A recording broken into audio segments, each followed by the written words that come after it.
Hello, welcome to my first ever Naruto CCG deck profile review. I have a couple decks that have been updated since I started making these videos, and as I make these videos and go through the decks, I just find some changes that I want to do, and I kind of update them as I go. So I figured I'd put out some videos just to kind of update the people on what my current decks are like. And there's no better place to start than my very first deck on the channel, the Puppet Master Puppet deck. So this is going to be a pretty quick video, pretty not in-depth like the other ones, but I'm just going to go through this and kind of list out the changes, and I will talk about the new cards, but it is going to be kind of a pretty quick thing. So first off, I do start with the childhood Sasoris. I'm going to stick with 3 of those, the same as in the original video. And the first change is actually going to be I'm running 3 of the turn 0 Kankuro instead of just 2 of them. I found that it's so integral to the deck, really, that you have to run it at 3. And the turn 3 Kankuro, even though it is limited to 1, so it's obviously very good, for this purpose, it's just not very consistent. You know, you want to be a little more ahead of the curve by turn 3. And this Kankuro is just so good at searching that you might as well run 3 of them over 2. So then I stick with 2 Yaoki. It has been discovered that he's, well, not really discovered, but, you know, people have talked about it, and I've been vindicated. The Yaoki is actually pretty good, because with Chikamatsu, if you are opposing in the showdown, or sorry, in the exchange of jutsu even, not even just the showdown, you do get Chikamatsu's effect. So Yaoki being able to pull Chikamatsu out of a team and into his team to get them to be opposing for the EOJ does mean that you get their effect off and you can effectively kill the head ninja for free, or, you know, 1 chakra. So it's very good. I still get running at 2, but 3 would also be pretty good. So then I still do run the 2 Salamander, but the next change is I do just run the 1 Crow instead of the 2. Not really any big reason, mostly just because I shuffled some things around and wanted some more room, added in the Kankuros. So moving on to turn 1s, I still run the 2 Black Ant, and I still run the 1 turn 1 Crow. The second change is that I've started running 2 of the turn 2 Ebizos. He has secret skills, which is very important because I have swapped out the Chiyos with secret skills, and I don't run any of the Sasoris with secret skills. So he is the only way to actually have a usable team with Chikamatsu. Chikamatsu can go out by itself, but obviously it is a 0 power ninja. But if you need to send Chikamatsu out by itself so that it can be pulled into a team by Yaoki, that is still possible. But Ebizo is the only option in the deck for actually getting it out there. And it's a little better of an option than Chiyo because he does also buff any of the puppets in the secret skills teams. So with Chikamatsu, he does give it +0/+1, so it's going to be a 0/11 ninja, which is kind of crazy. Whereas Chiyo's effect with the secret skills version was kind of wasted. It didn't really do anything. It let you be in a team of 4 with all puppets, but Chikamatsu doesn't want to be in a team with anyone but Chiyo anyway, so it was kind of worthless. So obviously I still keep the 1 father and mother. I still play the 2 Sakura puppet mode. But the next change I did is I added 1 Sand Anbu. He's a little bit iffy. He is non-unique and he is sand. He does have manipulation, which is very good, but he doesn't have Puppet Master.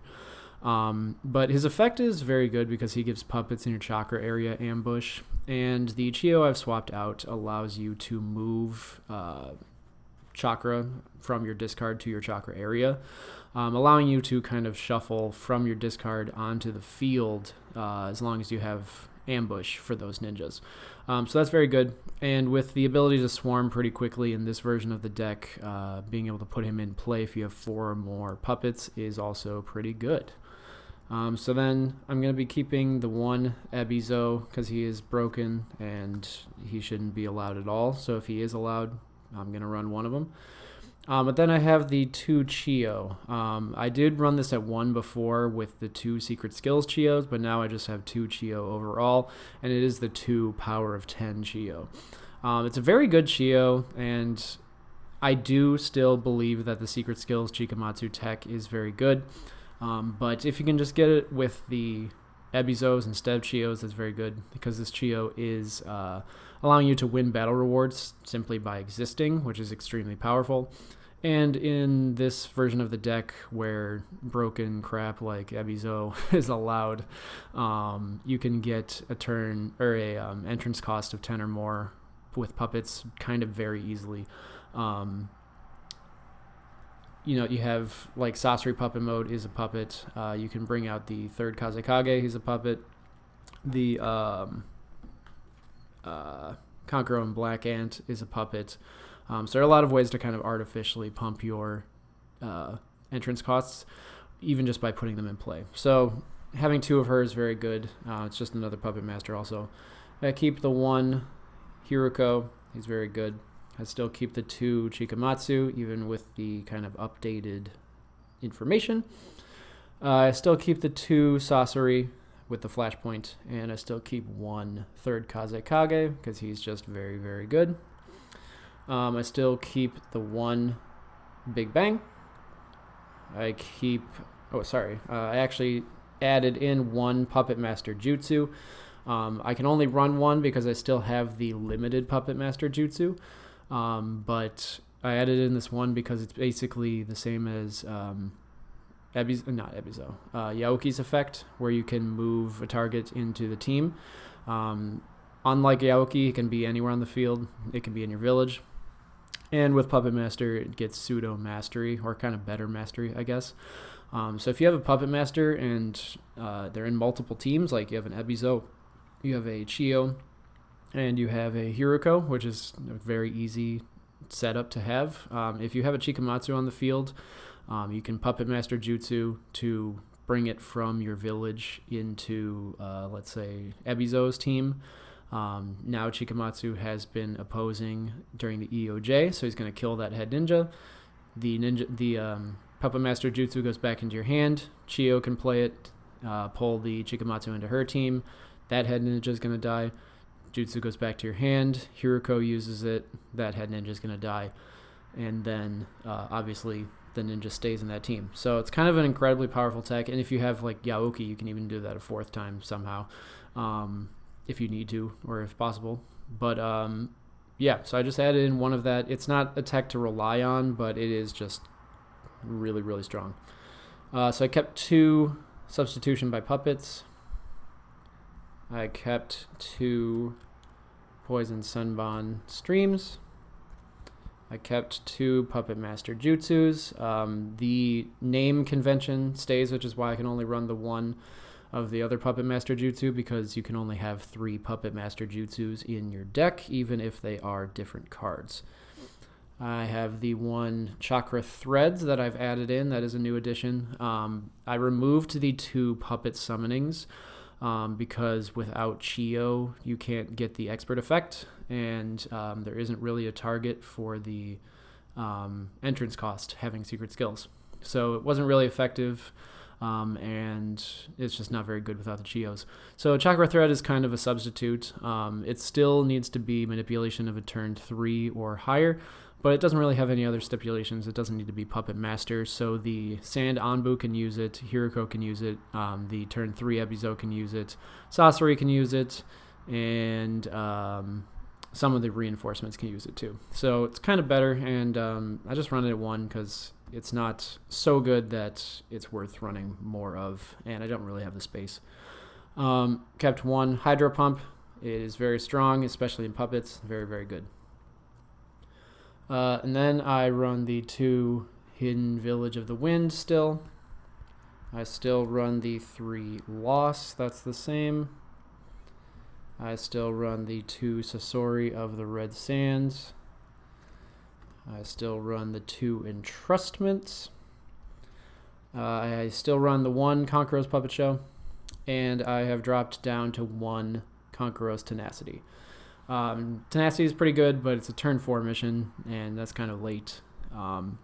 It is still really good to buff the Kankuro and Black Ant, but also having removed the turn 3 Kankuro, that's meaning that the the buff for the entrance cost is really only going to affect the Kankuro and Black Ant and put it into range that you can use the Hydro Pump. So it's not as necessary.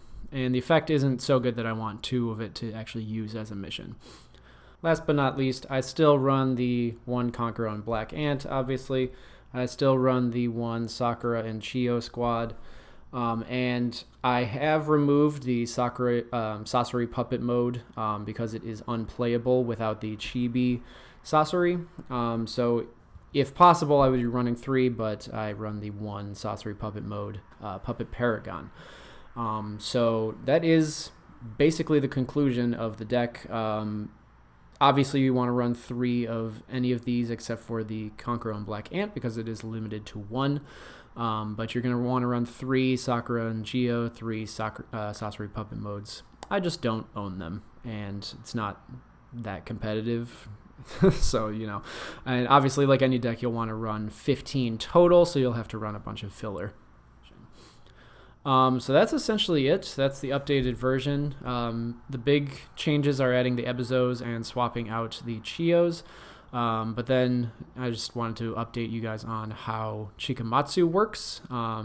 People still think it's really bad, but I don't think they know that it works that way. And this it hasn't really been an update to the rules, but kind of a clarification, because there are cards that require the EOJ being a battle to be effective. So it's effectively made it so that the EOJ is a battle. And it's kind of convoluted and contrived, but that is how it works.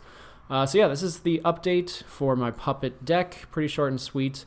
I have some other updates I'm going to be going through that might be a little more substantial, but I figured I'd start here because this is my first Puppet deck, and I don't think my original video was as good as it could be, and obviously the deck was not something that I kept.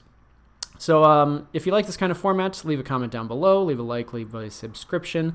I'm going to try to do these a little more often than deck profiles because they're very quick and very easy, no editing, no anything. And I kind of like to keep the open forum update for how my decks are going because I don't think a deck should really stay stagnant for very long. If you can continue to update it, I think that's always best. So if you want to see more of these, I will start to post them often, and just keep yourself subscribed so you can see them be uploaded as soon as possible. And hopefully I will see you in the next one. Bye.